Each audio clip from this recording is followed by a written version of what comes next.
자, 시사 맛집 이슈 삼합 시간입니다. 자, 이 시간은 김필성 변호사, 또 신윤 변호사, 저까지 동갑내기 3명의 변호사가 한 자리에서 풀어보는 정치 평론 시간인데요. 자, 유쾌하게 한번 시작해 보겠습니다. 자, 공식 질문 먼저 할게요.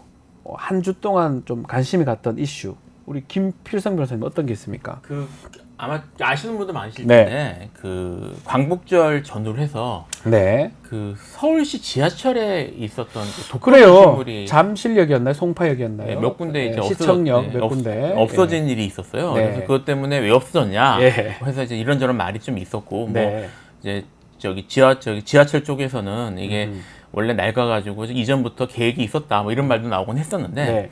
어제 저녁에 나온 뉴스입니다. 예. 어제 저녁에 나온 뉴스인데 알고 봤더니 서울 용산구 전쟁기념관 있잖아요. 네, 다시 한번 띄워주십시오. 네. 기사를 이제 보여주셨는데 네, 네. 용산구 전쟁기념관에 우와우. 저 독도 교역물도 철거됐다는 사실이 어제 저녁에 좀 늦었죠 시간이. 그렇죠. 저녁에 보도가 됐어요. 이제 저기는 예. 6월 정도에 됐다니까 이제 뒤늦게 알려진 거긴 한데요. 네. 이게 위치를 아시겠지만 이게 대통령실 바로 건너편 맞은편에 있는 곳이고요. 여기는 이제 조형물이 뭐 그냥 보이는 정도가 아니라 이제 좀 크게 해가지고 했던 곳인데. 알아요, 저는. 예. 자주 갔던 곳이라서. 네.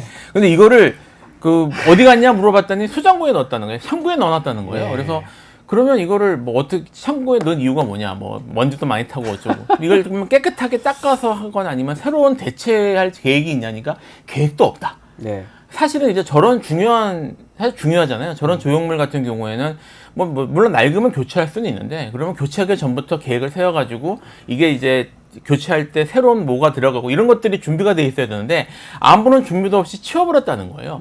사실은 이게 이제 이슈가 한 게 물론 뭐 독도 아무런 그런 이슈가 없는 상태에서 저 조형물만 치워졌으면 그냥 이게 무슨 뭐 정리하다 보니까 행정적으로 그랬나 보다 생각할 수는 있는데 사실 최근에 1년이 여러 일들이 있잖아요. 불안해요. 수장고라는 게 말이수고 좋게 수장고지 그냥 창고에 넣어버렸다는 뜻이거든요. 쉽게 말하면. 제가 이제 국방부에 근무를 오래 해가지고 저기 독도 조형물이 기억이 나는데 굳이 이 시점에 광복절 경축사, 이념 논쟁, 독도가 어떻게 될지 이럴 때 저걸 없애버린다. 김필성 변호사님은 놀라기도 하고 안타까운 면에서 말씀을 하신 거죠? 네, 이게 사실 물론 저는 이제 이게 무슨 대통령실이나 아니면 정부가 무슨 의도로 갖고 한 건 아니라고 믿고 있습니다. 그렇게 생각하고 있는데 그렇게 믿고 있는데 다만 이게 처음에 이제 일본이나 이런 관계에 대해서 이슈가 있을 때 아무래도 이제 친야 쪽 인터넷 네티즌이긴 하겠지만 야 저러다 독도까지 얘기 나오는 거 아니야? 이런 얘기가 있었거든요. 계속 했는데 지금 독도 조형물들이 계속 없어지는 걸 보면서 그래서 이게 좀 적절하지는 않은 것 같다. 그러니까 좀 신중하게 좀 독도 가보셨어요? 울릉도까지? 저는 가봤습니다. 저는 복 받으면 갈 수 있다고 하던데 가봤는데 그래서 더 속상하네요. 알겠습니다. 정말 그게 아니길 바랍니다. 그런 의미에서 우리 김 변호사님께서 짚어주셨고요. 우리 신 변호사님도 정치 이슈 하나 짧게. 네, 저는 윤석열 대통령의 그 반국가 세력에 대한 발언, 사회 곳곳에서 반국가 세력이 암약하고 있다. 누구죠 그런 사람들이? 작년에 이 사람들이 누군지 밝혔어요. 누구죠? 네, 민주, 진보, 인권운동가들. 우리도 포함되는 거 아닐까요 혹시? 민주, 진보, 인권운동가들로 이 사람들이 반국가 세력이다라는 거예요. 그래서 사회 곳곳에서 암약하고 있는 검은 세력이다라고 하고 있는데 반국가 세력이라는 말은 사실 이게 국가의 또 주요한 3대 요소 중에 하나가 영토 아닙니까? 네. 영토, 국민, 주권인데 세계. 영토 수호의 의지를 지금 김필성 변호사님 말씀하신 것처럼 제대로 지금 영토 수호의 의지를 보여주고 있는 것인가? 독도의 수호 의지가 지금 잘 보이지가 않고 있어요. 그렇다면 반국가 세력은 누구인가 싶어요, 저는. 지금 반국가 세력은 본인이 거울을 보고 좀 반성해야 되지 않나, 라는 생각이 좀 듭니다. 그리고 반국가 이런 말을 쓰기가 조금 쉽지가 않은데. 이 말이 좀 약간 어떻게 싸한 느낌이 드는 게 이게 원래 국가보안법에 나오는 개념이에요. 그렇죠. 옛날에. 지금 국가보안법 아직 있잖아요. 아직 있죠. 여전히 있죠. 여기에 반국가 세력, 반국가 단체 이런 말이 반국가 나오거든요. 단체 이런 게 행위 이런 게 나오거든요. 처벌되는 거. 그래서 이분이 어쨌든 검찰총장 출신이시니까 이런 개념을 모르실 리는 없고 이를 사실 그 지금 계속 이슈가 되고 있는 무슨 사실 색깔론이 새로운 말들이 계속 나오잖아요. 그렇죠. 그 연장선상에서 하는 얘기라고 볼 가능성이 있는데 이게 대통령 입에서 나왔다는 것이 사실 좀 그렇죠. 무겁게 들리는 것 작년에도 3번이나 이야기를 했거든요. 네. 네, 작년에는 콕 집어서 얘기했어요. 민주, 진보, 인권운동가들, 네, 반국가 세력이다. 저도 반국가인가요? 국가를 너무 좋아하는데요. 저는 애국심이 철철 넘쳐 흐르는데 네. 두 분도 반국가 세력인가요? 알겠습니다. 지켜보기로 하고요. 네.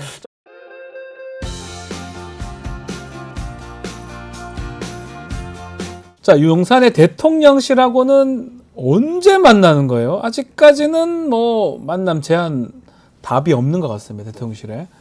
계속 이대로 가는 겁니까? 왜냐면 다른 세계를 사는 정도라고 생각을 합니다. 아, 그렇습니까? 왜냐면은 안보실 1차장이라는 사람이 예. 광복절 시기에 이렇게 논란이 있었는데도 중일말하는 굳이 또 중국말을 연상시키려고 한 건지 모르겠습니다만 네.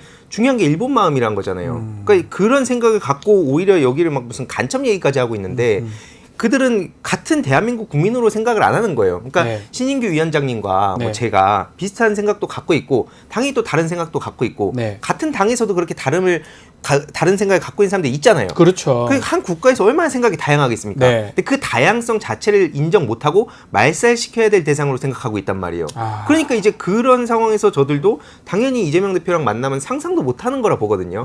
그렇기 때문에 이거는 더 이상 뭐 그들과 대화를 한다 이런 건 무의미하다고 보고 결국 한동훈 대표는 본인이 다른 길을 걸어가려고 계속 엄프를 하려는 거기 때문에 실제로는 아니라 하더라도 네. 그럼 진짜 본인이 그 말과 행동의 일치를 보여줄 거라면 거기랑 차라리 대화를 하는 게 맞겠다. 저는 그런 생각을 갖고 있습니다. 자, 그렇기 때문에 대통령실하고 야당의 이재명 대표 만남은 아직까지는 뭐 그림이 안 그려진 상황이고 좀 전에 얘기를 했지만 김태호 차장 발언은 어떻게 보세요? 그 발언에 대해서 또 대통령실에서 또 그거를 또 뭐 또 재차 해명하는 것도 또 논란이 되는 것 같기도 하고 왜 지금 이 시점에 역사에 이런 얘기들이 계속 나오고 반복되는 겁니까? 근데 저는 이제 김태우라고 쓰고 윤석열이라고 읽어야 되고 아. 둘은 하나다.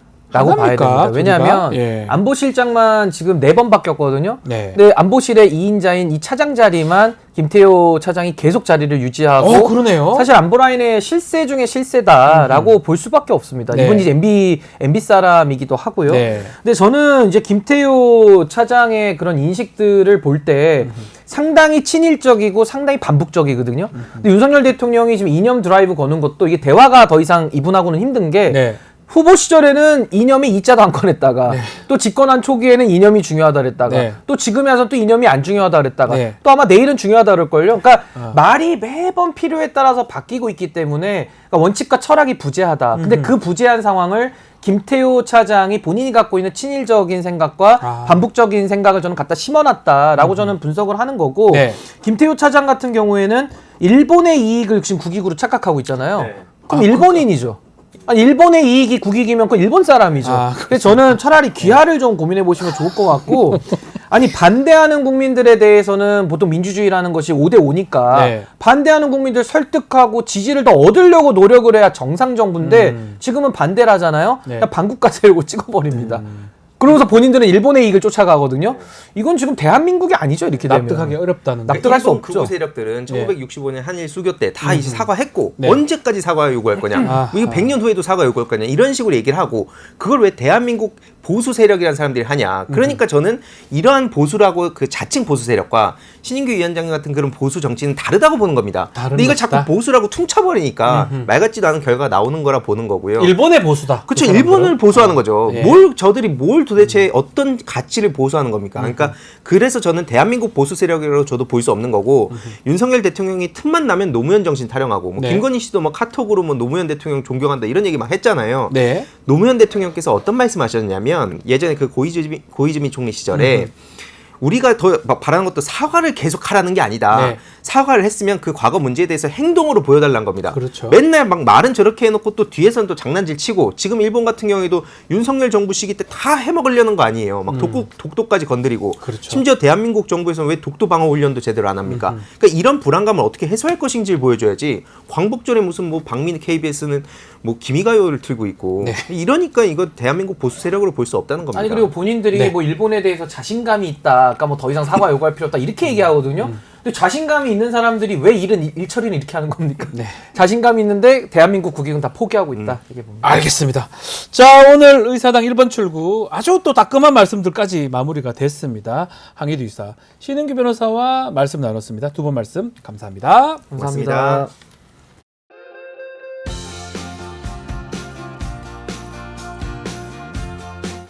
급박하게 돌아가는 한반도 정치 안보 상황 매주 금요일 이분과 함께 짚어봅니다. 자, 금요 시사계의 진보 달마기 대사 김종대의 최강 디펜스 시작하겠습니다. 안녕하십니까? 안녕하세요. 자, 의원님 오래 기다렸습니다. 출장은 잘 다녀오셨습니까? 예, 그 지난주까지 해가지고 그 카자흐스탄의 네. 홍범도 유적, 고려인 그 고려일보, 고려인 마을, 또 고려인 그 공훈 배우, 고려인 4세, 5세 다 둘러봤죠. 그래가지고 뭐 여러 좋은 의미 있는 행사 가졌는데. 네. 참 제가 놀란 게 고려인 4세 5세 되면은 과거 저기 그 스탈린 치하의 블라디보스토크 네. 연해주로부터 카자흐스탄에 이르기까지 이게 민족이라는 게 소멸될 법도 하거든요. 동화되거나. 저 지금 그 질문 드리고 싶은데 그 4세들 뭐 우리 민족 생각이 있습니까? 그런데 갔더니 문화, 풍습, 그대로입니까? 사고 체계 오. 이런 게 다 보존돼 있단 말이에요. 와. 그런 걸 보니까 야 이게 민족이란 게 뭐길래 예. 우린 국내에서 그들을 잊고 사는데도 저렇게 그 면면하게 이어져 내려오는가. 네. 이 점에서 참으로 무거운 역사와 이 민족의 무게감을 느꼈다. 네. 저게 면면하게 이어지는구나. 그다음에 그 같이 음식을 먹어보고 뭐 해도 다 한국 음식이에요. 한국 음식. 그래서 야 이게 정말 그 억센 그 생존 의지와 우리는 고려인이다. 네. 이런 어떤 그 얼이 살아있는 이런 걸 보면 참으로 부끄럽죠. 왜냐 그 시간에 여기선 그걸 다 짓밟는 뉴스가 국내에서는 자, 막 딱 그 그랬으니까. 시점 8월 15일 강복절 시점에 가셔서 고려인 카레스키라고 하죠. 그분들을 네, 예. 고려인 그분들 만났고 그 문화가 우리 한민족 문화가 유지되는 것들을 직접 목격하고 오셨는데 아주 의미 있는 곳에 의미 있는 일을 하셨는데 특히 질문드리고 싶은 게 홍범도 장군 다 보고 오셨습니까?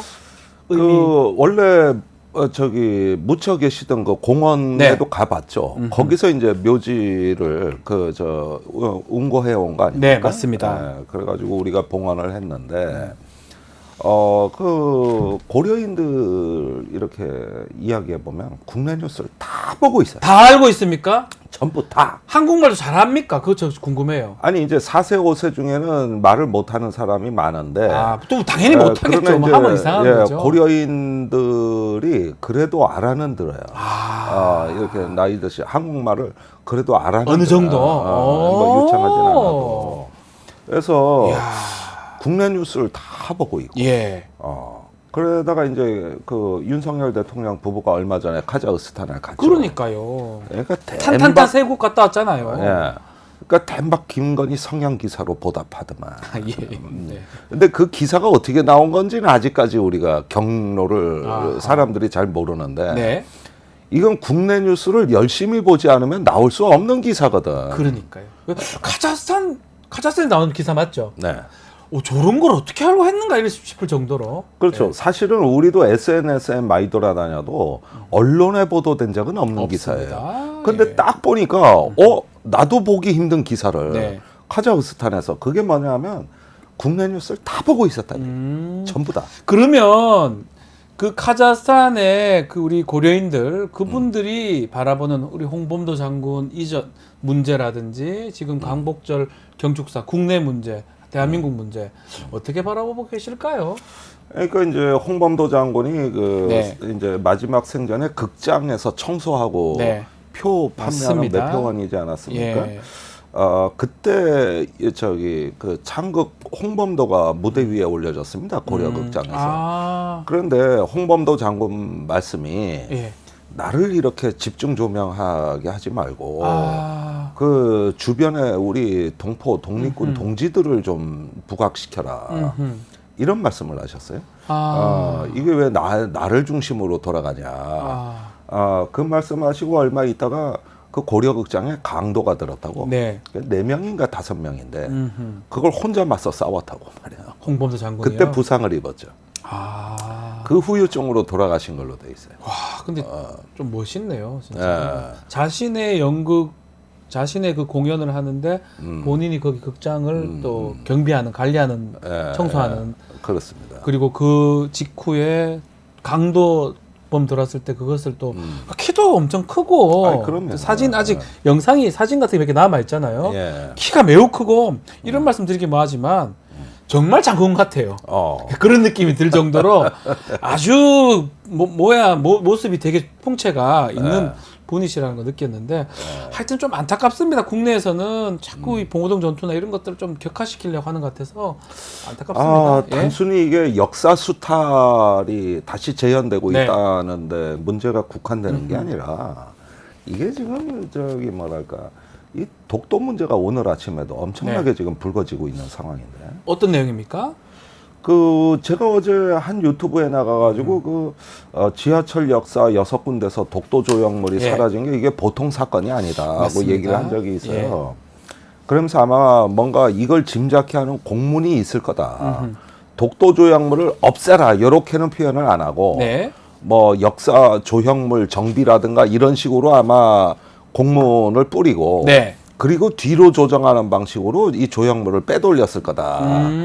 이상하게 저는 느낌이 그랬거든요. 예. 그래서 제가 그게 뇌피셜이 하는데 어제 MBC가 예. 단독 기사를 냈는데 아하. 그 조형물 점검 정비 그 공문이 실제 있었다는 거예요. 그러니까 공문이 있었고 그 공문에 반응했는데 실제로 보면 독도 조형물들 다 수장고로 넣어버리고 이런 일이 생긴 거네요. 근데 다른 조형물도 많은데 독도 조형물만 다 사라졌고 신기하네요.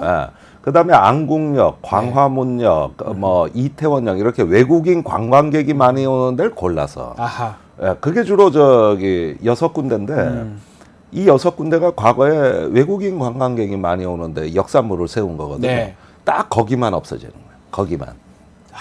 거기, 필이면 거기에다가 저기 전쟁기념관에 또 용산 전쟁기념관에 제가 그 국방부에 오래 있었기 때문에 네, 예. 저도 봤던 기억이 있는데 갑자기 사라졌습니다. 그것도. 갑자기 사라졌어요.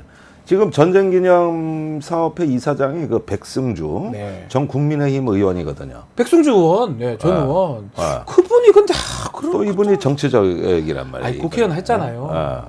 국방부 차관도 했었고요. 그렇죠. 네. 그래 보니까 이 짜고 치는 게 다 보여요. 이거 다 짜고 치는 거구나. 네. 처음에 한두 건, 두세 건 때까지도 이게 우연의 일치일까 하면서 우리가 확신이 없었는데, 네. 이제는 이거는 독도를 골라서 네. 딱딱하고, 그 다음에 저 독도 훈련 비공개로 돌리고, 네. 그 다음에 훈련이라고 하기도 무섭게. 해군함정, 뭐 해경함정에서 한 3척 정도 간 것 같은데, 네. 이건 훈련이 아니라 순찰이라고 순찰입니까? 봐요. 순찰. 예. 과거에는 그 특전사 해병대 네. 육해공군이 참여했거든요. 그 군은 다 빠졌고 네. 이런 식으로 해가지고 그 독도 경비도 지금 저기 그 경비 책임자의 직위를 낮출 것 같고, 그리고 무기 체계도 일부 철수할 것 같아요. 지금 다 무섭네요. 그러니까 일본하고 관련된 것들은 다 우리 저자세로 간다. 이 부분이잖아요. 예. 뉴라이트 같은 느낌이 들잖아요. 예, 그런데 이제 독도 문제는 예. 그 중에서 아주 결정판인데 이게 신호가 왔어요. 예. 지금 일본을 독도 문제로 자극하지 않겠다는 우리 정부의 입장은 결정이 된 것 같아요. 이건 확실히 결정. 독도 문제에서 일본의 성의를 보여줘야 된다. 이건 뭔가 실행 계획이 지금 그렇게 작동하고 보고 있는 거야. 계신다는 이거는 거죠? 예. 네. 이렇게 봐야 돼. 그리고 곧 기시다가 오니까 그 전에 독도 문제를 정리하려고 외교부 홈페이지에 그 동안에 독도 망언한 일본 측 기록이 싹 사라졌습니다. 네. 전부 다 사라졌고. 예. 이래가지고 이 독도 문제에 있어 일본을 감동시키겠다는 뭔가 실행 계획이 지금 작동이 되고 있어 이게. 이게 지금 뭐 하나하나 계속 진행이 되는데 독도는 그 결정판이 될 것 같은데 그 독립기념관장 부분 어떻게 보셨습니까? 지금 뉴라이트 조금 친일적인 그런 인식을 갖고 있는 그런 분들이 역사기관에 지금 다 기관장으로 지금 가고 있는 거거든요. 예. 어떻게 봐야 그래서 됩니까? 이제 그런 저기 그 일련의 어떤 네. 불협화음이 지금 광복회 흔들기로 집약되고 있는 것이죠. 예. 이 문제 제기를 한 광복회를 가만두지는 않겠다. 그래서 지금까지 보훈처가 두 가지 입장을 내놨습니다. 예. 첫 번째는 보훈처의 그 국가 예산이 지원되는 거를 감사해서 만약에 부조리나 비위가 발견되면 검찰에 수사 의뢰하겠다. 굉장히 센 발언이 나왔고 예. 그 다음에 두 번째로 또 며칠을 사이에 두고 보훈부가 광복회가 독립운동단체 전부는 아니다. 공법단체 몇 개 더 추가한다면서요. 예, 그래서 다른 공법단체를 추가하겠다. 지금 이게 국내 유일의 독립운동 공법단체는 광복회거든. 지금 그렇잖아요. 예. 이걸 갖다가 저기 이제 쪼개놓겠다. 예, 이 두 가지가 나왔는데 지금 대통령실은 결정된 게 없다는 입장이에요. 네. 그럼 보훈부가 알아서 이랬을까? 그럴 순 없죠. 보험도 힘 뭐 있습니까? 예. 그러니까 이게 눈 가리고 아웅인데 네. 결국은 저 광복회 무력화, 그다음에 독도에 관한 어떤 그 우리 안보적 가치와 역사적인 어떤 가치 지우기, 예, 이것이 저 착착 진행 중에 있는 거죠. 지금 우리 의원님께 질문 한번 드리고 싶습니다. 윤석열 정부 역사 인식 문제 있다. 많은 국민들이 지적을 하고 있어요. 독도, 홍범도 장군, 지금 강복회 등등 이런 지적이 계속 됨에도 불구하고 단체장들도 마찬가지입니다. 계속 그냥 진행이 되고 있는 것 같은데 과연 어떤 생각을 갖고 있는지 좀 이해가 잘 안 됩니다. 어떻게 봐야 됩니까? 그러니까 크게 보면은 예. 지금 세 가지 사상이 들어와 있는 거예요. 세 개가요. 예. 예. 첫째는 저기 일본 우익 사상. 이게 말하자면은 식민지 근대화론입니다. 네. 두 번째는 이제 중국 정점론이라 그래서 중국은 곧 망할 나라, 일본에 붙어야 된다는 지정학이 들어와 있다. 네. 일단 출발 자체가 중국은 곧 망한다는 비현실적 가정. 미국하고 중국하고 붙어서 중국이 망할 것이다 이렇게 생각한다는 거잖아요. 그렇습니다. 예. 이게 출발점이 이제 사상의 씨앗이에요. 네. 이런 사이비 지정학. 세 번째가 천공의 통일론. 잠깐만요. 그 세 번째는 좀 그것도 맞습니까? 천공이 2025년 통일론 얘기하니까 윤 대통령이 올해가 자유대한민국 통일 원년이라 그러지 않았습니까? 그러니까 그게 이건 설명은 이렇게 되는 거예요. 네. 작년에 천공이 2025년 통일론을 얘기했어요. 맞습니다. 그래서 예. 남북 긴장이 지금 고조되면 더 좋대. 그다음에 북한에 USB를 넘겨 교육시켜야 된다 그랬어요. 그런데 올해 3월에 김영호 통일부 장관이 자유북진 통일을 주장하거든. 네. 그런데 거기 그 기관장 회의에서 한 말인데 그때 참석한 국립외교원장 박진희가 네. 긴장이 고조되면 더 좋습니다. 통일의 기회가 옵니다. 천공말하고 거의 토시까지 똑같은 얘기를 해. 그 다음에 이제 8.15 경축사가 나왔는데 네. 이제 통일 대한민국 원년을 선포한다 그러면서 네. 이게 사실은 북한에 대한 자유화 혁명론이란 말이에요. 네. 레짐 체인지, 즉 북한의 체제 전환을 얘기했단 말이에요. 네. 이러니까 쭉 이어져 오는 게 김건희 명품백에서도 최재형 목사가 청탁한 핵심은 뭐냐면 남북 관계. 북한 관계 얘기예요. 근데 예. 이제 김건희가 남북 관계는 제가 직접 나설 거라고 그랬단 네. 말이에요. 그러니까 이 정부에서 어떤 친일 그러면서 식민지 근대화와 그 다음에 어떤 자유북진 통일 이거는 이제 표리 관계를 이루는 동전의 양면으로 구축돼 있는 것이죠. 그 다음에 이제 반중 이게 이제 마지막 사상. 이렇게 세 가지 기둥으로 이 정부의 그 이론 사상 체계가 확립돼 있는데 아하. 이건 신뢰성 있는 이론이 아니라 말하자면 잡탕의 지정학이다. 잡탕의 지정학이다. 예. 그래서 그 히틀러가 1919년에 하우스 오퍼라는 사이비 지정학자를 만나면서 비극이 시작된 거거든요. 그 사람이 그 티벳 밀교에 심취한 신비주의자이면서 왜 동쪽으로 국경을 확장해야 되는지를 얘기한 사이비 지정학자. 네. 이게 히틀러를 매료시킨 건데 지금 윤 대통령을 매료시킨 그 사이비 세 가지가 그거다. 사이비 지정학이 있다. 그 중국. 중국에 관한 거, 일본에 일본, 관한 거, 북한. 북한에 관한 거죠. 야, 그 좀 들으니까 좀 이해가 되면서도 좀 씁쓸하기도 하고 좀 아프기도 한데 그 중에 이제 중국하고 북한 말고 일본 얘기는 지금 계속 되고 있잖아요. 특히 김태호 차장 같은 경우는 중일만 논란 지금 크거든요. 네. 중요한 건 일본의 마음이다. 일본 극우 쪽 마음 생각하고 비슷한 거 아니냐. 되게 근데 또 한편으로는 실언 아니냐 이렇게 얘기를 하니까 아니다. 진짜 저런 인식 갖고 있는 것 같다. 이런 얘기도 있는 것 같습니다. 아니 그러니까 이 사건의 가장 예. 황당한 대목은 이거예요. 예. KBS에서 8월 16일 저 말을 했어요. 중요한 건 일본의 마음. 중일마. 예, 이 말을 했다고. 네.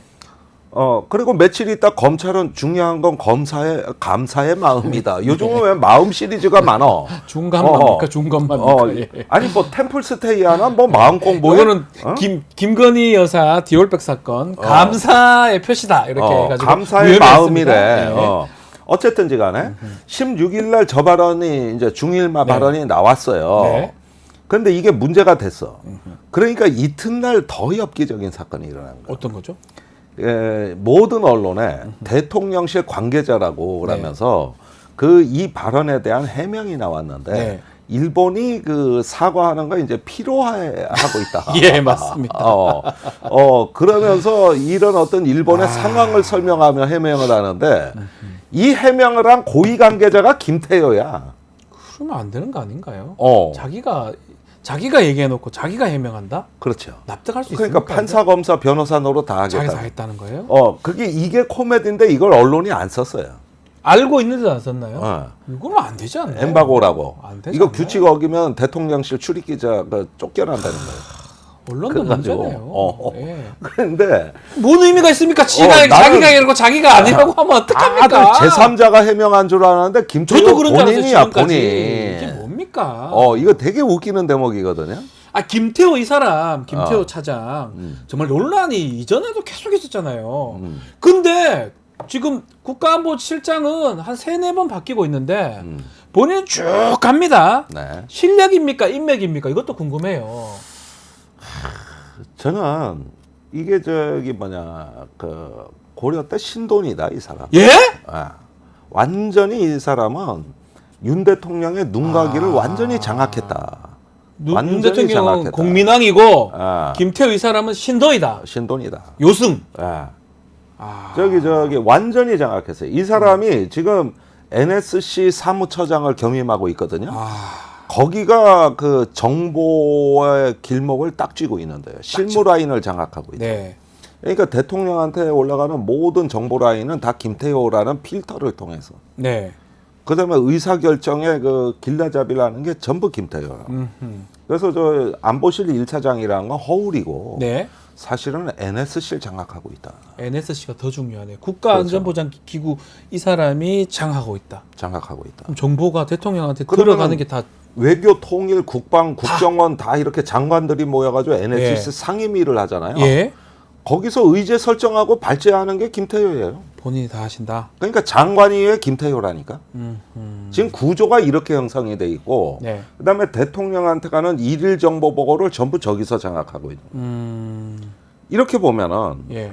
이게 왜 실생가가 하는 게 구조적인 설명이 되고 구조적으로. 그다음에 예. 개인적 백그라운드도 네.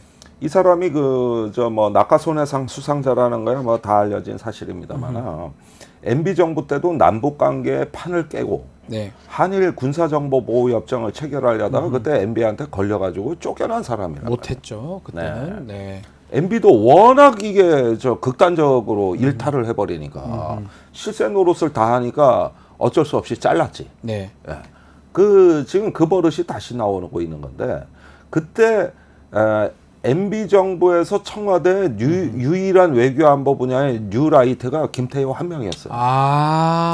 그 사람이 지금 이제 아주 실세 중에 실세가. 예, 그리고 이 사람이 이제 그 윤석열 정부 출범 직전에 네. 신아세아 저널이라는 그 학술지에 쓴 논문에 이 서문에 정확히 이렇게 나와 있어요. 네. 미국이 과거 냉전 시대 소련에 했던 것처럼 네.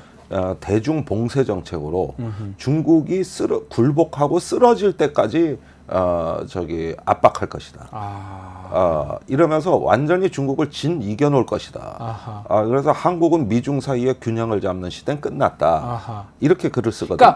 그러니까 마인드 자체가 일본의 극우랑 유사하고 중국을 매우 망할 것이라고 생각하는 김태호 생각이네요. 어떻게 보면. 이제 중국은 망하거나 곧 망할 국가. 그러니까요. 그랬는데 이런 논문이 일본 극우한테 일종의 진상품이자 상납이라고.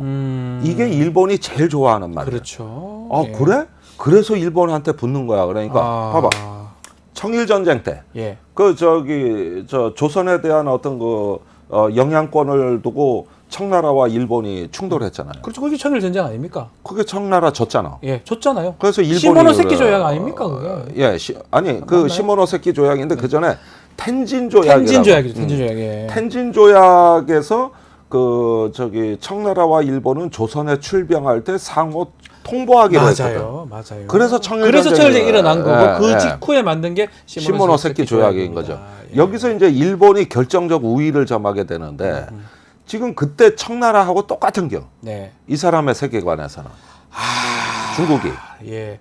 그 지금 김태호 그러니까 일본 극우 입장에서는 거의 뭐 어마어마한 진상품이죠. 괜찮은 사람이네요. 진상품위에다가 거기에다가 최근에 일본하고 왜 안보 협력하는 거 있잖아요. 그 한미일 안보 협력하는 거 이제 각서까지 비밀리에 했지만은 네.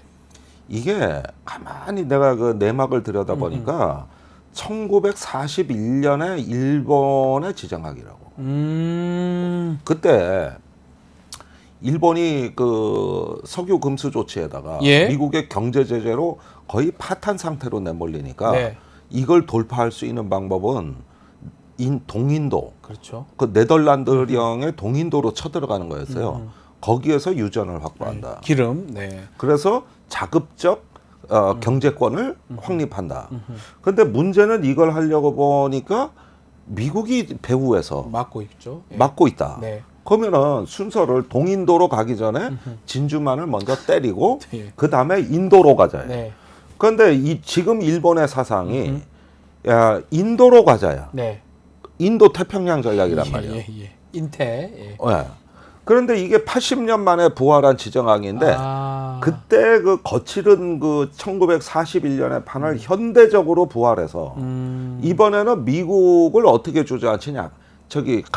내가 같은 미국의 편이고. 이익을 대신 실현시켜줄게. 무섭네요. 이렇게 해놓고 인도로 간다. 태평양 전쟁 그 1940년 태평양 전쟁이 미국하고 미국 주저앉히고 가는데 그건 무력으로 주저앉힌다면 지금은 같은 편인 것처럼 해서 그렇죠. 내가 이쪽으로 중국 갈게요 네. 라고 했다는 거네요. 그러니까 그때나 지금이나 목표는 무서워요. 인도양인데 예, 무섭네요. 그러니까 지정학은 불변이에요. 무섭네요. 지정학 자체는 불변이라고. 그래서 아시아의 지도국으로 일본이 지역 패권을 차지하려면은 인도 태평양 전략, 인도로 가야 되고 인도양과 태평양은 하나의 전략 공간이다. 이게 일본의 생존 전략이야. 네. 극우가 잃어버린 30년을 겪으면서 일본이 지도국으로 이 위치를 빼앗기지 않으려면 이 길밖에 없다. 그런데 사람들이 개소리 하지 마. 그게 무슨 뭐 사이비 지정학이야. 그러면은 아니 더 설득력 있는 근거를 내놓을게. 뭐죠? 중국은 망하는 국가야. 미국이 가만 안 놔둬. 그럼 중국을 대체할 수 있는 국가는 인도 아니야. 그렇죠. 지금 상황도 그렇고요. 사실은 세계적으로 봤을 그래가지고 때. 또 이런 걸 뒤집어 씌워. 여기에 김태효 논리가 다 풀러거릴 거다. 전부 다. 지금 김태호 차장 얘기하다 보니까 이렇게 지정학적, 역사적 얘기까지 우리 의원님께 말씀 주셨는데 이 얘기 한번 좀 제가 질문 한번 드려볼게요. 최근에 대통령이 반국가 세력 얘기 좀 하시잖아요. 네. 한편으로는 친일을 비판하면 혹시 반국가 세력 아니냐 이런 시각도 있는데 그거 아까 어떻게 대통령이 보십니까? 직접 한 얘기입니다. 아 맞습니까? 작년 9월에 한 얘기죠. 예. 반일 감정을 선동하고 아하. 그다음에 한미일 안보 협력의 성과를 폄훼한다. 예. 이러면서 공산 전체주의 세력에 대한 설명이에요. 그 뒤에 나오는. 예. 그리고 최근에 들어와서는 가짜 뉴스로 상업화됐다. 네. 뭐 우리 같은 유튜브를 얘기하는 겁니다. 그리고 반통일 세력이다. 네. 사이비지 식인이다. 이런 사람들은 전부 반국가 세력인데 그 누굽니까 그런 사람들이? 그러니까 반국가 세력 얘기할 때 나 같은 사람은 불편하잖아. 왠지 가슴이 뜨끔할 거 아니야. 김종대 전 의원님도 지금 기분이 좀 안 좋습니까? 안 좋은데 그러면은 이런 식인 거예요. 네. 이런 얘기 했다고 가슴이 뜨끔하면 그놈도 반국가 세력이다. 그래요? 예. 저도 좀 그러네요. 예. 저도 뜨끔한데 잠깐. 네. 그리고 이제 초기 버전은 이거예요. 네. 지난 정부에 가서 유엔에 가가지고 저 대북 제재를 해줘 달라고 읍소하고 네. 유엔사를 해체하는 종전선언에 합창을 부른 세력. 네. 요것도 이제 반국가 세력이에요. 아, 정말. 그러면은 그 어마어마한 세력이죠. 결국 쉽게 얘기하면 본인의 친일 노선을 반대하면 다 다 반국가 반국 세력이 세력. 될 수가 있다. 그 얘기예요. 저 궁극적 질문 하나 드려볼게요. 뭐 대본에 있고 이런 건 아닌데 그냥 일본하고 같이 가면 우리 국민, 우리 대한민국, 우리 민족한테 유리한 거 맞아요? 아니 그건 아무 저는 모르겠는데 없어. 앞만 봐도. 아니 그러니까 그 얘기는 우리가 공론화해서 따져볼 필요가 그러니까요. 있는 제가 얘기예요. 말씀이 그거예요. 진짜 어. 그게 맞다면 일본하고 이제 앞으로 우리 매우 중요하잖아요. 이 상황에서 대한민국이 이 아주 중요한 6개 나라, 큰 나라가 이 옆에 있는 이 상황에서 동북아에서 일본하고 가야 될지, 미국하고 가야 될지, 중국과 어떻게 해야 할지, 러시아, 북한 이거는 국민적 합의점을 찾아낸 다음에 해야 되는 거 아닙니까? 네. 그러니까 우선 이게 맞는가 하나의 어떤 망상이 네. 정책이 돼버리면 이게 위험하거든요. 그러니까요. 그게 히틀러가 하우스 오퍼를 만나서 그렇게 된 거예요. 예. 결국 독일 국민 500만 명이 죽는 인류 역사상 가장 끔찍한 맞습니다. 유대인 600만 명이 죽고 전 세계적으로 2차 대전에서 6천만 명이 사망했습니다. 매우 많이 죽었죠. 예. 그랬는데 이런 망상은 작은 데서 시작이 됐거든요. 아하. 근데 이 망상이 정책이 되기 전에 공론의 장에서 이성의 용광로에서 그렇죠. 해부해 봤느냐. 그러니까 즉 이론화되고 사상화되는 과정이란 게 있는 건데 아하. 그걸 생략하고 바로 정책으로 가고 가는 거다. 있다. 그러니까 이 부분에서 그런 것들을 따져봐야 되는데 어느 날 그냥 도독처럼 왔어요. 네. 그러더니 순식간에 뒤집혔거든. 지금 그렇습니다. 예. 예, 이게 일본하고 민주적 과정이 없다고. 예, 전혀 공감 못하는 사람 제가 봤을 때는 70%가 되고요. 네. 그게 맞다고 지금 계속 우기는 사람 몇 명 안 되는데 그게 지금 아주 정책의 중요한 요소가 되는 것 같으니까 이런 얘기를 하는 거고 말씀대로 공론화를 해가지고 했다면 모르겠지만 전혀 없었잖아요. 아니 그러니까 왜 갑자기 어느 날 갑자기 무슨 이유로 아태가 인태로 바뀐 거야? 그러니까요. 우리가 아시아를 왜 버린 거지? 왜 인태로 갑니까 우리가? 그러니까 유라시아, 아시아를 버렸단 말이에요. 네. 그러니까 중국, 러시아를 버린 건데, 근데 저기 윤 대통령이 지난 정부가 대북 제재 해제한다고 읍소했다 그러는데 이 정부에서 실제 대북 제재가 해제됐어. 네. 무슨 얘기냐? 그 중국, 러시아가 유엔 안보리에서 비협조로 지금 유엔 안보리의 대북 제재 전문가 패널이 해체됐거든요. 예. 이건 제재가 해제된 거나 마찬가지예요. 그러니까 실제 제재한 건 윤석열이요. 네. 중국, 러시아를 포기한 대가가 이거예요. 아하. 그러니까 아태가 인태로 바뀌면서 주변 상황이 우리한테 불리하게 전개되기 안 좋게 시작해요. 되고 있어요. 굉장히 나빠졌거든. 네. 굉장히 나빠졌거든. 그러니까 이게 뭔가 망상이었다. 실증적인 검증을 안 거친 어떤 그 하나의 담론이 정책화된 것이다. 네. 이런 것들을 이제 우리가 비판할 수 있는 거죠. 네. 그러니까 돌아온 답변이 반국가 세력이야. 그러니까요. 마지막으로 지금 기시다 총리가 이제 9월 달에 방한을 한다고 하는데 전 이것도 질문 좀 드리고 싶어요. 그냥 우리 이익보다는 다 일본의 이익에 맞추고 기시다가 와서 뭘 하려고 오는지 자기가 그만두면서 내가 제일 잘한 게 한일 관계를 자기가 잘했다 그 얘기 하려고 오는 것 같거든요. 뭔가 네. 장단에 이렇게 계속 맞춰지는 그런 느낌을 제가 지울 수 없는데 어떻습니까, 의원님? 제 생각에는 독도 문제에 대한 한국 정부의 성의 있는 조치. 이것도 참 걱정스럽네요. 이걸 굉장히 중요한 의제로 보고 있는 것 같습니다. 네. 그리고 저기 또 한미일 안보 협력에서 네. 그 저기 이제 군사 시스템이 통합되는 단계로 나가고 있거든요. 네. 한미일의 군사 시스템이 통합되는 단계입니다. 지금 그 단계로 가고 있어요. 근데 일본이 그 생각고 대오디대오 또는 쿠릴 열도, 남중국해 이런 거를 일본이 혼자 감당할 수가 없어요. 영토 분쟁 말씀하시는 거죠? 예. 예, 도저히 혼자 감당할 수가 없어요. 일단 대만 해협에 일본이 역할을 한다는 것도 아직은 말뿐이지 일본 자위대의 역량이 매우 부족하거든요. 네. 그러니까 이런 부분에서 뭔가 대책을 요구하러 올 가능성이 높다고 봐요. 아니 그러면 그 대만에 우리 것도 아닌데 그럼 우리가 그걸 도와준다고요? 아, 그렇죠. 쿠릴 열도 이런데. 아니 원래 대만의 문제가 한미일 안보 큰일 납니다. 협력의 출발점이야. 근데 큰일 나잖아. 이게 없으면 안고 없는 찐빵이야. 목표는 이거였다고. 하는 게 맞습니까? 근데? 아. 우리한테 뭐가 유리합니까 이게? 그래서 그 중국을 대만 해협에서 말라카 해협으로 이르는 네. 그 하나의 시레인을 갖다가 제1도련선이라고 하거든요. 네. 여기서 차단하는데 한국의 역할을 요구하는 거죠. 그걸 요구하는 거야. 무섭습니다 이제는. 예.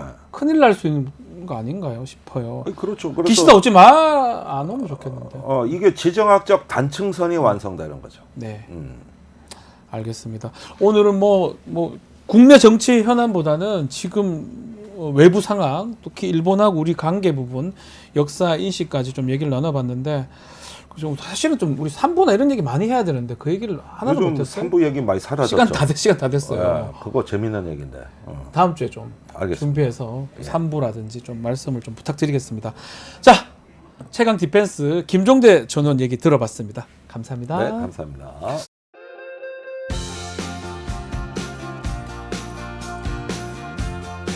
한 주간의 민심을 쏙쏙들이 살펴보겠습니다. 자, 오늘도 윤희석 센터장, 박영식 에디터 두 분 나오셨습니다. 안녕하십니까? 네, 반갑습니다. 자, 쇼미더미성 코너인데요. 뉴스토마토의 의뢰로 미디어토마토에서 실시한 여론조사를 바탕으로 한 주간의 여론 동향 저희가 파악하겠습니다. 개요 좀 말씀드리면요. 뉴스토마토가 의뢰했고요. 지난 19일부터 20일까지 이틀간 만 18세 전국 성인 남녀 1,008명을 대상으로 실시됐습니다. 표본 오차가 95%, 신뢰 수준 플러스 마이너스 3.1%포인트입니다. LS 무선전화 방식이고요. 응답률은 2.1%입니다. 자, 대통령 국정운영 평가 먼저 알아보겠습니다. 자, 박영식 에디터. 네. 어떻게 나왔습니까, 이번 주는? 네, 이번 주 미디어 토마토의 그 여론조사 결과 윤석열 대통령의 국정 운영 평가는 화면에서 보시는 대로 긍정 평가가 30.7% 매우 잘하고 있다라고 평가하는 수치고요. 부정 66.4%입니다. 잘못하고 있다라는 수치가 상당히 높은데요. 이 표집 정치 성향은 보수가 282명, 중도가 450명, 진보가 276명으로 조사가 됐고요. 네. 전주 대비 1.3% 긍정평가는 하락해서 하락세가 지금 지속하고 있는 그런 상황이고, 부정평가는 4주 연속 상승하고 있는, 전주 대비 1%가 상승했습니다. 이번 주에 발표된 리얼미터 쪽 조사 결과도 전주보다 2.9%포인트가 하락한 긍정 30.7%, 65.4%여서 미디어토마토 조사 결과와 매우 유사하고요. 지난주와 이번 주에 이르기까지 다양한 여론조사에서 윤석열 대통령의 국정운영평가는 하락 추세를 보이고 있다라는 결론에 이르렀습니다. 자, 센터장님, 좀 주목할 만한 점 있을까요? 일단은 보게 되면 원래 올림픽에서 성적이 좋으면 뭐 그런 얘기 있거든요. 올림픽의 성적과 대통령의 국정 지지율과의 상관관계. 이런 같이 것들은 이제 갑니까? 그래서 예전에 보면은 국민적 분위기 좋아지는 것이니까 맞아요. 예, 이제 대통령하고 연관되어서 네. 올라가는 현상들도 있었는데 이번에는 그렇게 크지 않았던 것 같고요. 아마도 이제 광복절 관련한 이제 논란들이 국민들한테 영향을 많이 줬을 텐데 좀 상세하게 살펴보게 되면 윤석열 대통령의 이제 국정 수행 잘한다. 우리가 국정 지지율이라고 평가하는 게 이제 30.7%였는데요. 통상적으로 보통의 지지 기반들은 아무리 사실 안 좋은 상황에서도 한 40%를 넘겨주는 것이 지지 기반이라고 할 수가 있는 기반이라고. 거예요. 그러니까 이제 지금 보게 되면 연령대로 보게 되면 윤석열 대통령은 70세 이상에서는 이제 56%, 50%를 넘었는데 60대도 윤석열 대통령의 지지 기반이다라고 얘기를 통상 하잖아요. 예. 그런데 이 조사에서는 40%가 안 돼요. 40%가 안 된다. 37.2%니까. 예. 그러니까 40이 안 되니까 지지 기반이 70대 이상으로 좀 협소해진 측면들이 있다. 폭넓게 이제 60대까지 안정적으로 좀 가야 되는 부분들이 있는데 그렇지 못한 보수 대통령으로서 봤을 때, 그다음에 지역별로 봤을 때는 대구 경북이나 부산 울산 경남 TK PK에서도 한 40% 안 좋을 때도 넘어져야 그렇죠. 그래도 이제 안정성을 최소한 유지한다고 할 수 있는데 지금 보게 되면 두 지역 모두 30%대예요. 그러니까 대구 경북 같은 경우에 35.9, 부울경 같은 경우에는 36.4. 대구도 많이 네, 떨어졌네요. 그러니까 30% 중반대니까 예. 사실 지역적 지지 기반에서도 40을 넘지 못하는 상황이니까 네. 상당히 사실은 허약성이 좀 있는 부분이겠고요.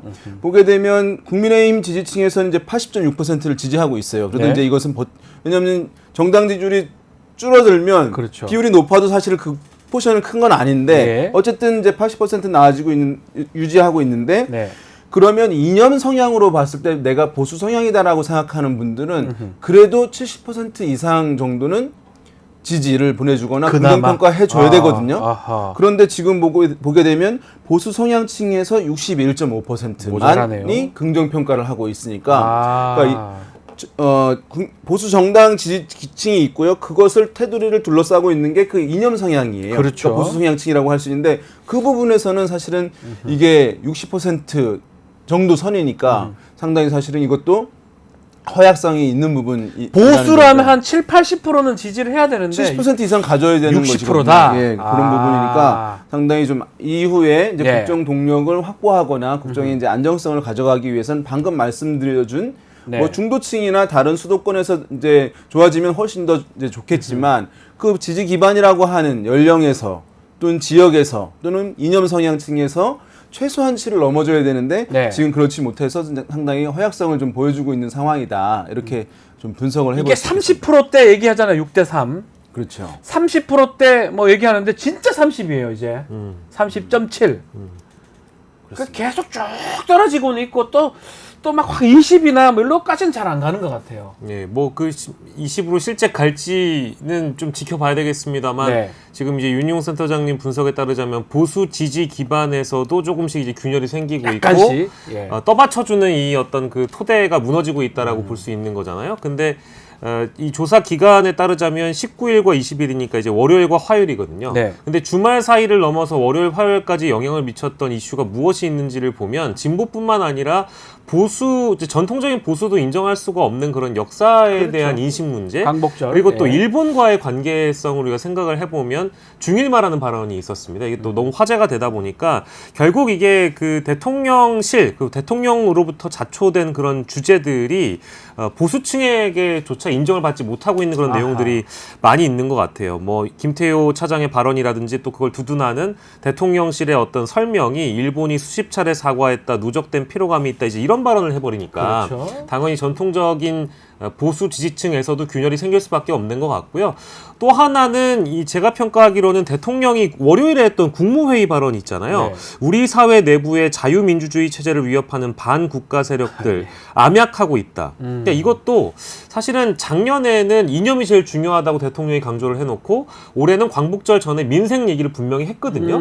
근데 광복절 경축절을 지나서 지난 주말 그리고 이번 주 월요일 국무회의 발언까지 생각을 해보면 이게 다시 이념 전쟁을 부추기는 말만 반복적으로 하고 있거나 앞뒤가 좀 다르거나 맥락상 어제는 그 말했는데 오늘은 이 말하는 그런 느낌을 자꾸 주시는 것 같아요. 네. 이런 것들이 계속 균열을 만드는 것 같다. 만약에 네, 이제 센터장님. 한 40% 정도, 네. 뭐 30% 후반, 40% 정도의 이제 국정 지지율을 갖게 된다라고 한다면 뭐 민생 얘기를 하거나 그렇죠. 이제 중도층에 소구할 수 있는 것들을 해도 되겠다라고 아마도. 하는 자신감을 아마 갖게 되는데 30% 선이 이제 위협받는 상황이다라고 하면은 통상적으로 정치적 메커니즘이 그렇습니다. 아, 일단 우리 편 먼저 뭉치게 하고 근데 이것이 여의도 정치권에서 그냥 통용되는 문법인 것이거든요. 아하. 지금 우리 편도 마음을 못 사고 있는데 어떻게 지금 중도나 뭐 이제 이렇게 경제 이슈, 인생 이슈를 집중해서 이제 지지를 끌어올릴 수 있겠습니까?라고 하는 것에 동의할 수밖에 없게 되는 그렇죠. 거예요. 그러니까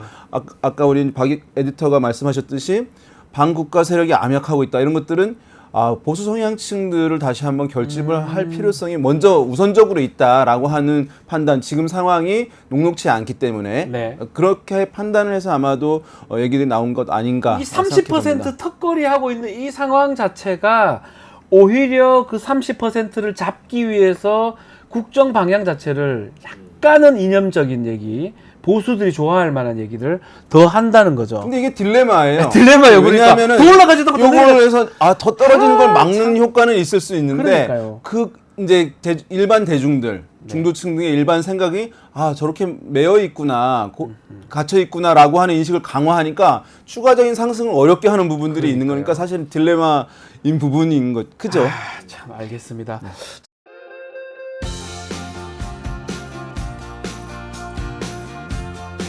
하루도 조용할 날 없는 언론과 정치권 속에서 열불난 여러분들을 위해서 꼭 필요한 분입니다. 오늘도 속사포처럼 빠르지만 시원하고 통쾌한 말씀 기대해 보겠습니다. 최진봉 교수님 전화 연결되어 있습니다. 안녕하십니까 교수님. 네, 안녕하십니까. 네, 지금 비가 많이 와서 교통 어디십니까? 경부고속도로. 지금 경부고속도로 한남 IC 바로 전인데 예, 갓길에 지금 세워놓고 제가 전화기를 연결을 했습니다. 잘하셨습니다. 비가 너무 많이 와가지고요. 저도 좀 전에 이제 고부 좀 지나왔는데 차가 네. 지금 비도 그렇고 예. 교통이 지금 많이 안 좋은 상황이라서 그러니까요. 예. 네. 죄송합니다. 지금 가야 되는데 아유 제가 별 말씀을요. 도착을 못해가지고. 사진이 지금 예. 옆에 있는데 아주 옛날 사진이라서 지금하고 좀 이렇게 매칭 잘 안 됩니다. 사진을 띄웠는데 옛날 사진 띄워주셔서 감사드리고. 착하게 보이시네요. 예. 예, 감사합니다. 알겠습니다. 본격적인 예. 이야기 전에 예. 지난 한 주 동안에 어떤 정치 이슈 또 가장 인상 깊으셨을까요? 아니, 그러니까 지난 한 주 백혜령 지금 경장 얘기하셨는데. 자, 어제요. 예. 예, 어제 그 얘기 들으면서 화가 많이 났어요, 저는. 네네. 그러니까 경찰 수뇌부나 같이 근무했던 사람들이 딴 얘기를 하잖아요. 다 딴 얘기합니다. 예. 네, 그래서 저는 그거 통화 기록 다 확인해야 한다고 생각합니다. 공처가 좀 네. 왜냐면 만약에 뭐 대통령실이 알고 있고 뭐 인지하고 있고 또 관심 갖고 있다는 얘기가 있었으면 네. 분명히 또 관련돼서 연락을 주고받았을 가능성이 있지 않겠어요? 물론이죠. 네, 그래서 그 담당자 예를 들면 지금 뭐 대통령실에 있다고 그랬나요? 김찬수. 네, 그 이런 사람 사람들? 그 전화 통화 내역 확인해서 매우 간단해요, 정말로 사실은. 네, 이게 있는지 없는지 확인해 봐야죠. 어제 청문회 보셨겠지만 보면 백혜령 경정만 이상한 사람인 것처럼 다 몰아붙였거든요. 그러니까요. 예, 자기들은 제대로 판단하고 했는데 예. 백혜령 경정이 이상했는데 우리 국민들이 봤을 땐 너희들이 더 이상한데 사실은. 그러니까요. 그러면 나 사실 제일 나쁘지 간단한 거는 우리 교수님 말씀대로 전화기 내면 끝인 거예요, 사실은. 그렇죠. 맞아요. 그 사이에 예를 들면 그 얘기가 나오기 전에 네. 대통령실에 누군가 전화를 했거나 아니면 7070 그 전화가 뭐 그렇죠. 연락이 왔거나 확인해 보면 되는 거 아니겠어요? 끝이죠, 그걸로. 예, 끝이죠. 맞습니다. 그러니까 그러니까요. 그거 안 낸다고 또 그 조사 안 하는 걸 봤을 때는 그걸 확인할 생각이 별로 없다고 또 보이잖아요. 그러니까요. 예. 그러니까 같이 입을 맞춰가지고 자기들이 주장을 하지만 네. 실제적으로 증거를 제출해야 된다. 그렇지 않으면 믿을 수가 없는 상황이라는 생각이 들고 네. 백혜령 경정이 자기가 핍박받고 그다음에 좌천당하고 이런 얘기를 했잖아요. 네. 그런 일이 일어난 것도 너무 이상하잖아요. 많이 그리고 이상하죠. 김창수 그분이 직접 백혜령 경정의 말에 따르면 네. 직접 현장에서 진두지휘까지 했다잖아요. 했던 사건을. 사람이 못하게 막았다. 예. 그러니까요. 그게 말이 안 되잖아요. 막으면서 용산 얘기했다라는 게 그러니까. 백혜령 경정 주장이잖아요. 맞아요. 예. 전화기로 확인해야 됩니다. 네, 맞습니다. 맞습니다. 자, 뭐 이거 저는 청문회로 끝날 일은 아닌 것 같고요. 좀 더 확인이 예. 돼야 된다. 마약이 일회 투약범이 240만 명 분이 왔답니다. 예, 이런 맞아요. 식으로 한 20회 들어오면 대한민국 모든 사람이 마약에 빠져버려요. 그러니까요. 횟수로 아니, 보면. 그리고 한동훈 대표나 윤석열 대통령이나 얼마나 마약에 대해서 마약 척결하겠다고 주장을 했습니까? 그러니까요. 이태원 참사 일어날 당시에도 마약 관련된 수사하는 바람에 경찰 인력들이 제대로 배치가 안 된 문제도 발생을 했었잖아요. 네.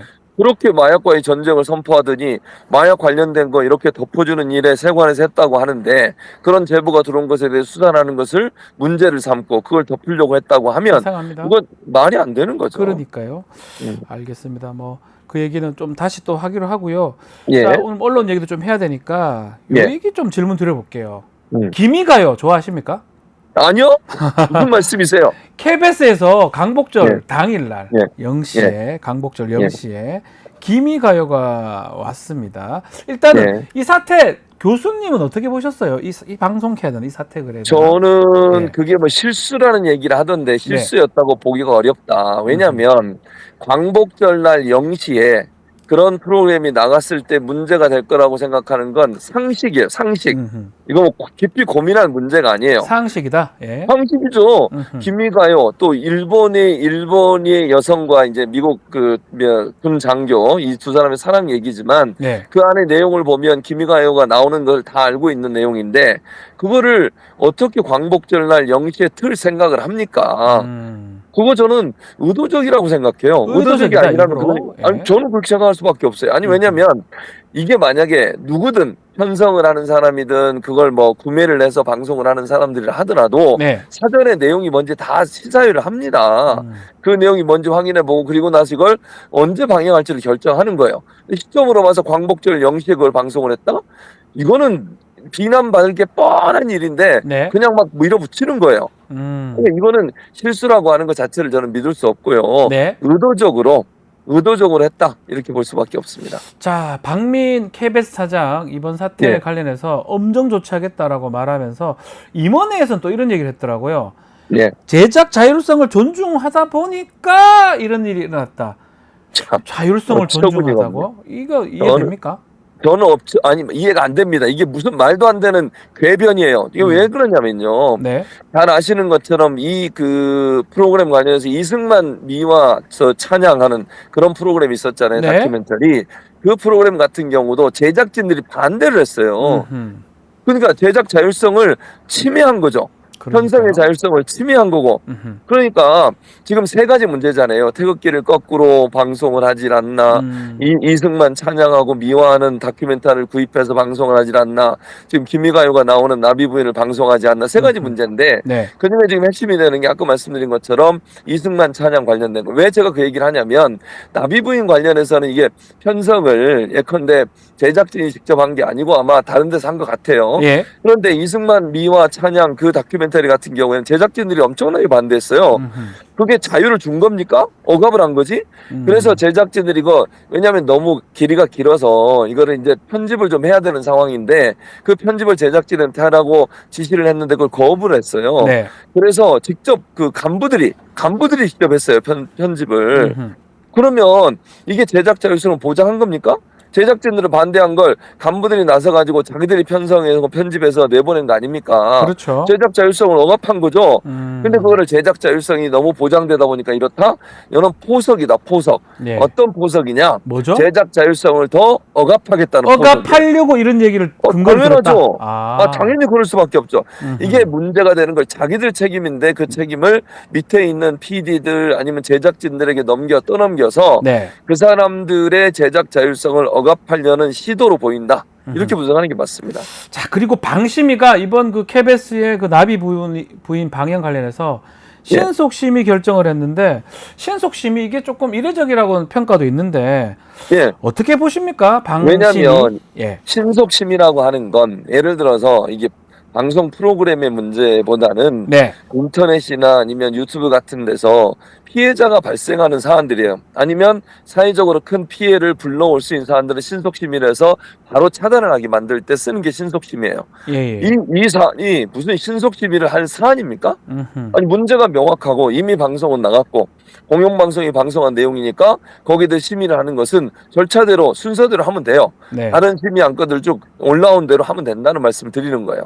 이걸 신속 안건을 올린 이유는 네. 그냥 면죄부 주겠다는 생각이다. 저는 그렇게 판단해요. 오히려 면죄부 주겠다. 당연하죠. 예를 들어서 어떤 결과가 나올지 뭐 결론은 지켜봐야 되겠지만 네. 제가 생각할 땐 제작진의 실수 정도로 해서 가벼운 징계라고 끝날 것 같아요. 아하. 예를 들면 MBC나 YTN 이런데 그 법정 제재했잖아요. 그렇죠. 박지훈 변호사가 잘리고 예, 저도 중징계했는데 받았습니다. 예. 중징계가 아니라 경고 정도? 경고. 예를 들면 그러니까 행정지도라고 그러거든요. 그걸 법정제대 행정지도 이게 두 가지로 나눠지는데 예. 행정지도 정도 하지 않을까? 그러면 털어주는 거죠. 한마디로 얘기하면. 네. 물론 이거 문제가 있다. 그런데 그것은 고의가 아니라 실수에 의한 실수였다. 거다. 두고 보세요. 어떻게 나오는지. 제가 예언을 하는데 예. 그렇게 나올 가능성이 거의 높다고 저는 봅니다. 한번 보겠습니다. 예. 박민 사장 KBS 오고부터 보도 내용이라든지 방식 여러 뭐 문제들이 생기는데 임기가 12월이거든요. 예, 맞습니다. 연임합니까 맙니까?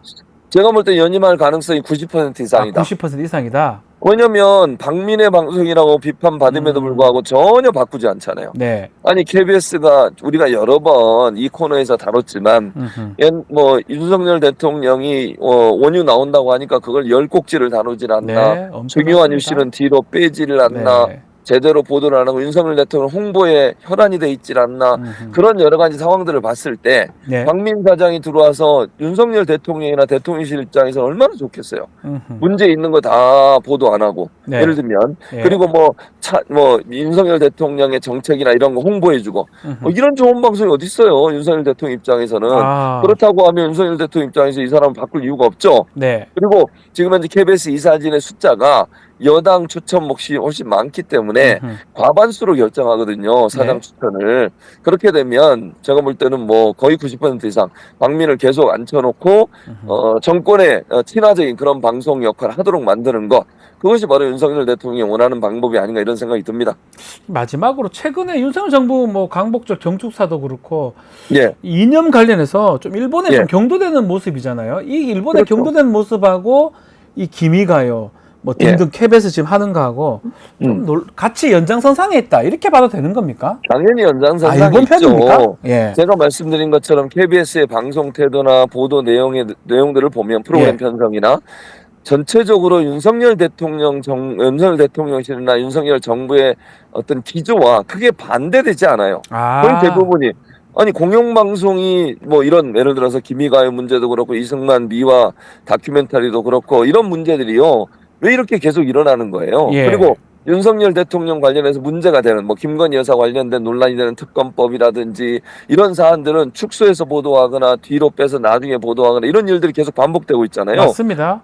그렇다고 하면 친일이라고 하는 비판을 받고 있는 윤석열 대통령 또 윤석열 정부의 내용과 KBS의 내용이 일정 부분 같은 맥락을 갖고 있다면 KBS는 결국 윤석열 정부가 추진하고 있는 일본과 친해지려는 태도를 옹호하거나 아니면 지지하는 그런 내용의 방송으로 가고 있다고 비판을 받을 수밖에 없는 거죠. 알겠습니다. 자, 그리고 윤석열 대통령이 최근 공식 석상에서 예. 또 가짜뉴스 이야기를 계속하고 있거든요. 강복절 경축사에서도 가짜뉴스. 예. 자유사회를 교란시키는 무서운 흉기다. 이렇게 얘기하고 지난 19일 국무회의도 얘기를 했는데 예. 이렇게 자꾸 얘기하는 이유가 뭘까요? 아무래도 이제 규제를 하고 싶어 하는 것 같아요. 근데 지금 현재 이제 법을 바꿔야 되거든요. 그러려면. 네.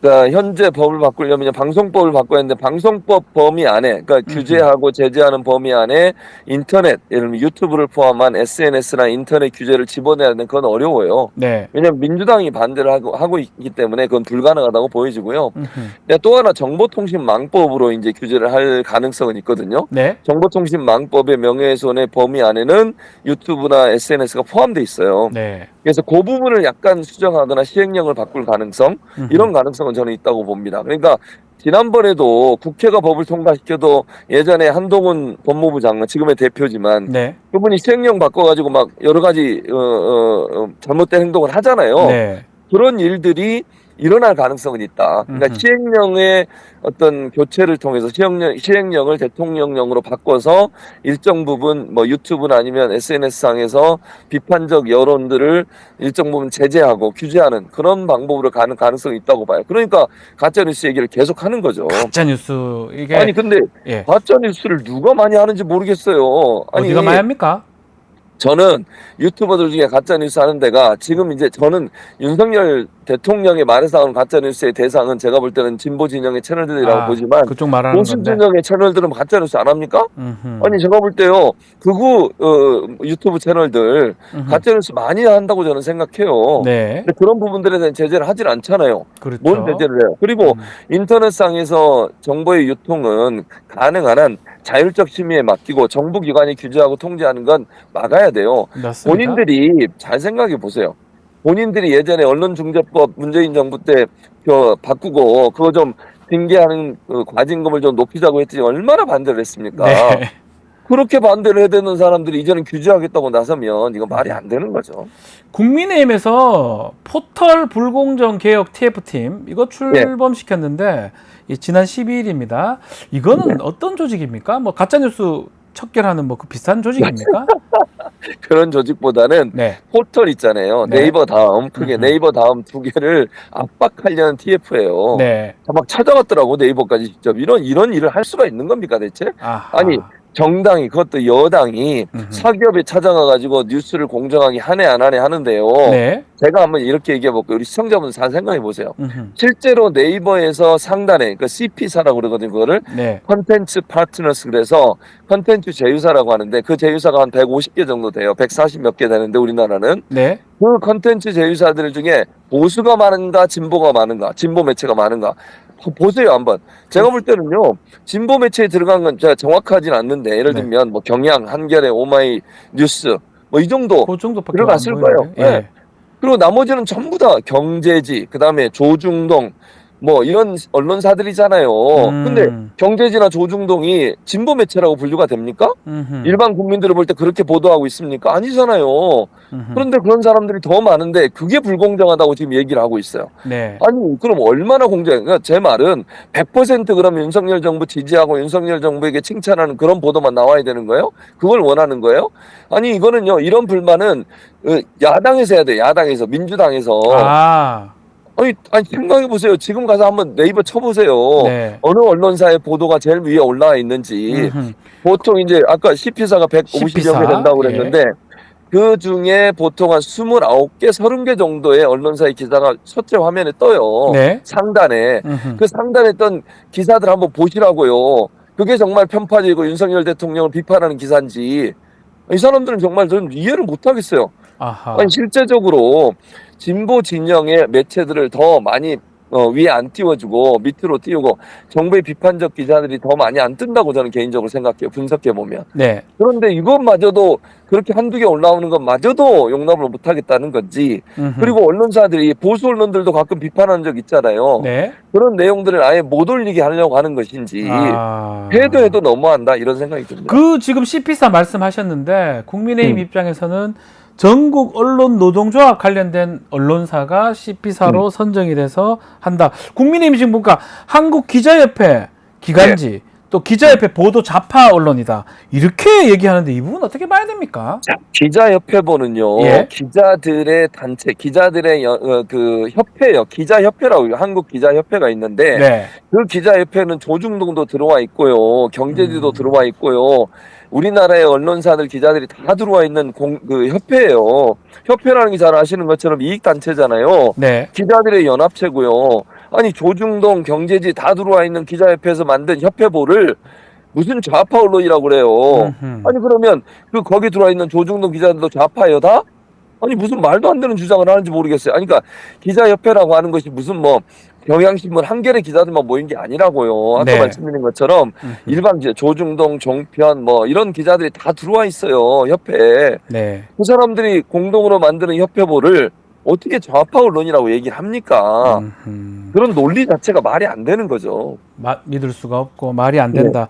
자, 윤석열 정부 들어서 지금처럼 포털에 대한 압박은 거센 것 같은데 저희가 이 포털 이런 얘기 하다가 방심이가 유튜브까지 지금 제재하는 거 아니냐, 컨텐츠 같은 거.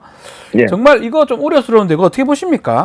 그러니까 지금 현재는 유튜브 언론은 규제할 수가 없어요. 법상으로. 법적으로. 네. 그런데 이제 편법 지난번에도 한번 그런 시도를 했다가 논란이 돼가지고 속기록 삭제하고 막 이랬잖아요. 네. 그런 적이 있었거든요. 그러니까 맞아요. 그런데 이게 교묘하게 할 수는 있다고 봐요. 아하. 그러니까 이걸 보도나 뉴스 채널의 형태로 볼 거냐 아니면 정보 전달의 형태로 볼 거냐. 그러니까 지금도 유튜브 중에 예를 들면 선정성, 폭력성이 있는 그런 컨텐츠는 제재가 가능해요. 네. 예를 들어서 뭐 너무 선정적인 내용이 뭐 유튜브에 올라온다거나 아니면 뭐 불륜을 조장하는 그런 어떤 매칭하는 그런 내용들이 올라오는 경우도 예전에 있었거든요. 예. 그런 것들은 제재를 해요. 그러니까 사회 상규상 문제가 되거나 사회를 문란하게 할 수 있는 또 폭력적인 너무 아동 학대 뭐 이런 내용들이 올라오는 경우 있잖아요. 예. 조회수를 늘리기 위해서 자극적인 그런 거는 방심위에서 심의를 해서 차단을 하거나 아니면 못하게 할 수 있는데 이게 이제 일반 정권 비판적인 예를 들면 윤석열 비판적인 어떤 컨텐츠를 만드는 유튜브에서 그런 내용을 빌미 삼아서 제재를 가할 가능성이 있죠. 예를 들면 뭐 단어 사용의 문제라든지 아니면 나오는 사람들이 나와서 하는 행동이라든지 이걸 문제를 삼아가지고 그게 폭력적이다, 너무 선정적이다, 네. 이런 얘기를 하면서 정권 비판적인 유튜브 채널들에 대한 심의를 강행할 가능성은 있다. 그러나 아하. 현재는 법적으로는 어떤 정보 전달이라든지 아니면 정치 비평 이런 부분들에서는 규제를 못하게 돼 있어요. 예. 그래서 그걸 어떻게 할지는 지켜봐야 되고, 특히 언론사에서 운영하는 유튜브 채널은 규제를 하면 안 되게 돼 있거든요. 안 되죠. 그건 못할 것 같은데 이제 예. 일반 유튜버들, 개인 유튜버들 중에 정권 비판적인 어떤 어떤 내용들, 컨텐츠를 만들어낼 때 폭력성, 선정성이라고 하는 이유를 들어가지고 규제를 할 가능성은 있어요. 뭐 사용하는 단어의 문제라든지 단어 뭐 문제로. 욕설 뭐 이런 게 나올 수 있잖아요. 음흠. 그런 걸로 규제를 할 가능성은 있죠. 그 재평이라고 뉴스평가 예. 제휴위원회인데 이게 뉴스 지금은- 제휴평가위원회. 예, 뉴스평가 제휴위원회 활동이 중단되긴 했지만 이게 앞으로 뭐 어떤 역할을 하게 될지 요 설명 좀 해주시면 좋을 것 같아요. 뉴스제휴평가위원회는 네. 기본적으로 만든 이유가 그 뉴스 제휴를 하고 있는, 그 뉴스 제휴라고 하는 게 뭐냐면 네. 포털에서 검색하면 나오는 검색이 되게 만드는 그러니까 계약을 맺은 언론사들을 얘기해요. 예. 그러니까 인터넷 언론사들은 거기 들어가려고 엄청 노력을 해요. 왜냐면 네이버나 다음에 검색이 돼야만 광고료가 높아지거든요. 그렇죠. 그 매체에. 그러다 보니까 그걸 노력을 많이 하는데, 그걸 심의하고 그다음에 그렇게 제휴를 맺은 언론사 중에 잘못된 행동을 했을 때 그걸 다시 잘라내고, 그러니까 퇴출시키고, 이런 역할을 하는 게 뉴스제휴평가위원회예요. 네. 근데 그 뉴스제휴평가위원회의 역할이 일정 부분 비판받는 지점이 분명히 있습니다. 그 이유는 뭐냐면 그 뉴스제휴평가위원회 위원들을 추천하는 단위가 있어요. 근데 네. 추천하는 단위가 다 협회들이에요. 예를 들면 한국기자협회, 한국방송협회, 한국인터넷기자협회, 한국인터넷 신문협회. 근데 이 사람들은 다 자기 그 조직의 이익을 대변하는 곳에서 네. 그 위원들을 추천을 하거든요. 그러니까 저도 그 부분은 지적을 한 적이 있어요. 왜냐하면 거기서 추천해서 들어온 사람들은, 방송협회는 방송국들의 연합체거든요. 예를 들면 MBC, KBS, SBS 이런 게 이제 방송협회고, 신문협회는 조중동을 포함해서 모든 신문사들이 포함되어 있는. 예. 거기서 추천한 사람들은 자기들의 협회에 소속된 언론사가 규제를 받는 거나 아니면 불이익을 받으면 반대할 거 아니에요. 그렇죠. 예. 그런데 그거는 저는 문제가 있다고 봐요. 그래서 그 부분, 그러니까 위원 구성의 문제는 저는 따져봐야 된다고 생각을 하지만, 뉴스제휴평가위원회는 그런 사람들이 모여서 어떤 언론사를 제휴를 하게 하고 아니면 거기서 퇴출시키고 이런 규제라기보다는 어떤 심의 이런 부분을 하고, 그게 이제 민간 기구잖아요. 네. 네이버나 다음에 자체적으로 운영하는 것이기 때문에 그게 이제 존재하는 것 자체는 크게 문제가 없다고 봐요. 다만 저는 그 위원을 추천하는 단위나 방법은 논란이 될 수 있고, 고양이에게 생선을 맡긴 꼴이라는 비판을 받을 수 있기 때문에 네. 약간의 변화는 필요하다고 생각합니다. 국민의힘이 그 방통위 산하에 한국 포털위원회 설치하자 이런 주장을 하던데, 교수님께서는 어떤 네. 방식으로 나가는 게 맞는지 말씀 좀 부탁드리겠습니다. 저는 지금처럼 민간 기구가 해야 된다고 생각해요. 예. 왜냐하면 언론사들에 대한 심의는요, 정부 기관이 하면 안 돼요. 네. 그게 왜냐하면 대단히 위험하잖아요. 어떤 정부가 들어서느냐에 따라 자기 정부에 비판적이거나 또 대통령이나 아니면 권력기관에 비판적인 언론사들을 억압하는 수단으로 활용할 수 있잖아요. 그렇게 되면. 네. 그러니까 자율적으로 심의를 하도록 맡겨놓는 게 맞다. 예를 들면 언론사의 언론사에서 만든 자율심의 기구라든지, 이렇게 뉴스제휴평가위원회도 네이버나 다음에 자체적으로 만든 곳이거든요. 네. 그렇게 해서 규제를 하는 게 맞지. 왜냐면 자체적 심의를 하게 되면 정치적 이해관계가 개입하지 않을 수 있잖아요. 근데 그렇죠. 정치권, 예를 들면 방통위도 3대2 구조인데 3대2 구조에서 여당의 입김이 훨씬 세잖아요. 그렇죠. 지금 거기서 보면 운영을 하게 보이잖아요. 되면 예. 왜 포털이나 아니면 이제 유튜브를 규제하게 되는 거예요. 그러면 네. 그거 대단히 위험한 발상이에요. 절대 정부 기관이 심의를 하면 안 된다. 그래서 방심위도 원래는 그게 민간 기구예요. 네. 정부 기구가 아니고. 예. 그렇게 해서 민간 기구로 만들어 놨는데 인사권과 그다음에 이제 예산권이 정부에 있다 보니까 방통위의 규제를 받게 되고, 예. 그러다 보니까 문제가 되는 건데, 그런 부분들을 좀 자율적으로 할 수 있도록 민간 기구에 맡기는 게 필요하다고 생각합니다. 방심위가 이게 국가에서 한다는 게 좀 웃기기도 말이 안 되는 하고요. 거죠. 하려면 잘하든지 네. 사주하기도 하고, 더 나아가서 예. 이 사실은 정치는 사실 생각이 다를 수밖에 없는 건데, 그렇죠. 그걸 갖고 지들이 맞다, 난 너희는 다 틀렸다 이렇게 하는 거는 그건 올바르지 말이 안 않는 돼요. 거 아닙니까? 전혀 말이 안 되는 거죠. 그런 태도는 바꿔야 된다고 봅니다. 네. 알겠습니다. 오늘 뭐 아니 근데 예. 박지훈 변호사님 예. 댓글에 제가 저에 대한 칭찬 없습니까? 칭찬 없고요. 예. 이렇게 전화 연결하다 보니까 랩이 좀 약해졌다. 얼굴 봐야 랩을 좀 볼 수가 있는데 이렇게 배동호님께서 카메라를 직접 보지 않으니까 그 특유의 예. 랩 평은 약해 보입니다. 항상 응원은 드리니까 힘을 잃지 마세요. 라고. 감사합니다. 네. 왜냐면 감사합니다. 경부고속도로 지금 갓길에 계시기 예, 맞아요. 때문에 갓길에 있습니다. 어쩔 수 지금. 없습니다. 여기서 랩을 하면 조금 이상한 사람으로 쳐다볼 수 있기 이상하게 때문에. 쳐다봅니다, 사람들이. 알겠습니다. 오늘 최진봉 교수님 말씀 여기까지 듣겠습니다. 감사합니다. 예, 감사합니다. 네.